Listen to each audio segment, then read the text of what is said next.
जय हिंद दोस्तों।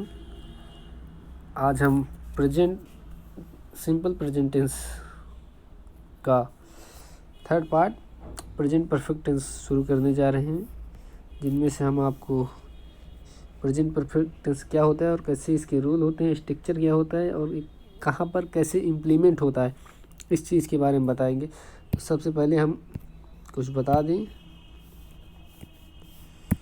प्रेजेंट, ये जो प्रेजेंट परफेक्ट टेंस है,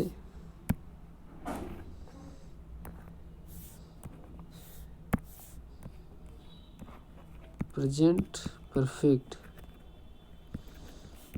टेंस, इसमें सबसे मेन चीज़, इसमें सबसे अच्छी चीज़ यानी जो इम्पोर्टेंट चीज़ है वो है इसका वर्ब। इसमें दो हेल्पिंग वर्ब का प्रयोग किया जाता है, एक हैव और एक हैज़, और इन दोनों के साथ वर्ब की थर्ड फॉर्म लगेगी। हैव प्लस हैज़ दोनों के साथ वर्ब की थर्ड फॉर्म लगेगी, और ये मोस्ट इम्पॉर्टेंट चीज़ है। इन चीज़ों को आप भूल गए तो आपका जो सेंटेंस है वो गलत हो जाएगा। चलिए शुरू करते हैं। तो पहली चीज़ जो है वो है प्रेजेंट परफेक्ट टेंस। इससे यह बोध होता है कि कोई काम वर्तमान काल में अर्थात अभी अभी समाप्त हुआ है। इसकी बनावट इस प्रकार, यानी अगर हम कोई कार्य कर रहे हैं तो उसे तुरंत अगर समाप्त किए हैं, यानी जस्ट फिनिश करके हम कोई वाक्य बोल रहे हैं, तो उसमें हम प्रेजेंट परफेक्ट टेंस का प्रयोग करते हैं। और उसके साथ हैज, हैव और वर्ब की थर्ड फॉर्म, ये दो चीज़ें आपको बहुत ज़रूरी हैं। इन दो चीज़ों का प्रयोग करते हैं। हम सब्जेक्ट लिखते हैं, उसके बाद हैज प्लस हैव और वर्ब की थर्ड फॉर्म प्लस ऑब्जेक्ट का प्रयोग करते हैं। अब कुछ सेंटेंसेस को हम देख लेते हैं। जैसे इसमें लिखा गया है, I have not finished my work it. इसमें हैव है, नॉट भी है, और इसके साथ वर्ब की थर्ड फॉर्म लगा है। माई वर्क, ये ऑब्जेक्ट है, इट ये एक वर्ब है। अभी तक इट जो होता है इसका मतलब होता है अभी तक, और ये वाक्य के लास्ट में ही आता है। आप वाक्य के लास्ट में ही इट को लगा सकते हैं, बीच में कहीं पर इट का प्रयोग नहीं कर सकते, ये एक गलत होता है। बीच में अगर हम किसी चीज़ को अभी तक के लिए प्रयोग करेंगे तो वहाँ पर हम स्टिल का प्रयोग करेंगे। चलिए शुरू करते हैं। इसका जो राइट मीनिंग है, राइट सेंटेंस है, वो होगा I have not finished my work it. मैंने अभी तक अपना काम पूरा नहीं किया है। I am not finishing my work it, ये वाक्य भी सही है, लेकिन ये प्रेजेंट परफेक्ट में गलत है। यहाँ पर ये कॉन्टिन्यूस में होता तो मैं अभी तक मैं अपना वर्क फिनिश नहीं कर रहा हूँ, ये होता। इट की लगने की वजह से एक वाक्य गलत हो, और जो है अगर ये इट ना होता तो यहाँ पर ये चीज़ प्रेजेंट कॉन्टिन्यूस टेंस में सही होती, लेकिन प्रेजेंट परफेक्ट टेंस में होने की वजह से ये गलत है। इसके यूजेस के बारे में हम जान लेते हैं। यदि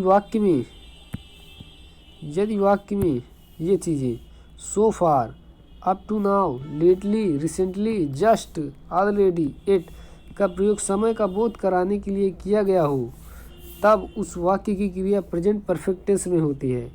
अगर ये वाक्य सेंटेंस में कहीं पर भी लगे हुए हैं तो आप जान जाइए कि वो प्रेजेंट परफेक्ट टेंस का प्रयोग होगा, परंतु इनके प्रयोग में अंतर है। इट का प्रयोग अभी तक का बोध कराने के लिए प्रेजेंट परफेक्ट टेंस में वाले नकारात्मक वाक्यों के अंत में लगता है, यानी जो वाक्य निगेटिव वाले होंगे उसमें इट का प्रयोग किया जाएगा, बाकी अफर्मेटिव वाले में नहीं होगा। तो जैसे ये वाला वाक्य देख लीजिए, he has not come it. Come यहाँ पर वर्ब की फर्स्ट फॉर्म है या सेकेंड फॉर्म है या थर्ड फॉर्म है। कम जो है first form plus third form दोनों होती है। वर्ब की सेकेंड फॉर्म जो होती है वो केम होती है। तो इन चीज़ों को भी हमें ध्यान रखना होगा। तो यहाँ पर ही हैज़ नॉट कम एट, वह अभी तक नहीं आया है। आगे चलते हैं। यह आगे डिटेल कर रहा है कि जस्ट, परंतु जस्ट या ऑलरेडी का प्रयोग परफेक्ट टेंस में किया जाता है वाले सकारात्मक प्रेजेंट परफेक्ट टेंस वाले सकारात्मक वाक्यों की सहायक क्रिया और मुख्य क्रिया के बीच किया जाता है। यानी ये जो जस्ट है वो हैज़ प्लस वर्ब की थर्ड फॉर्म के बीच में जस्ट या ऑलरेडी इनका प्रयोग कर सकते हैं। अब सेंटेंस को देखते हैं। I have just finished my work, ये अफर्मेटिव सेंटेंस है और ये मेन वर्ब है और ये ऑक्सिलरी वर्ब है, यानी सहायक क्रिया है, ये मुख्य क्रिया है और इन दोनों के बीच में हम जस्ट या ऑलरेडी का प्रयोग कर सकते हैं। आइए आगे देखते हैं। अब इसके सेंटेंस को देख लेते हैं। I have just finished my work, ये एकदम सही बात। I have just finished my work, I just finished my work, ये ऑक्सिलरी यानी सहायक क्रिया के पहले आ गया है, तो ये वजह से ये वाक्य गलत हो जाएगा। अब इसमें फिर से लास्ट वाला देखिए, ही हैज़ कम ऑलरेडी, यानी ये वर्ब की थर्ड फॉर्म और ये सहायक क्रिया, तो इस वजह से जो है इन दोनों के बीच में आ सकता है। और कम वर्ब की थर्ड फॉर्म है, हैज़ और हैव के साथ वर्ब की थर्ड फॉर्म लगती है, तो ये वाक्य एकदम राइट हो गया। तो यहाँ पे जो ये वाक्य एकदम राइट हो गया, ही है ऑलरेडी कम, एकदम सही बात है।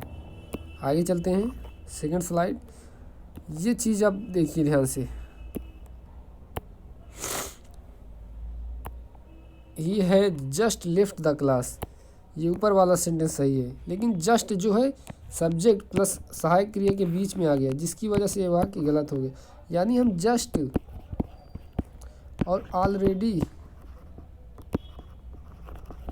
का प्रयोग जो है सहायक क्रिया प्लस मेन वर्ब की थर्ड फॉर्म के बीच में करते हैं, जिसकी वजह से वाक्य सही होता है। अन्यथा जितने भी वाक्य होंगे वो सारे गलत होंगे।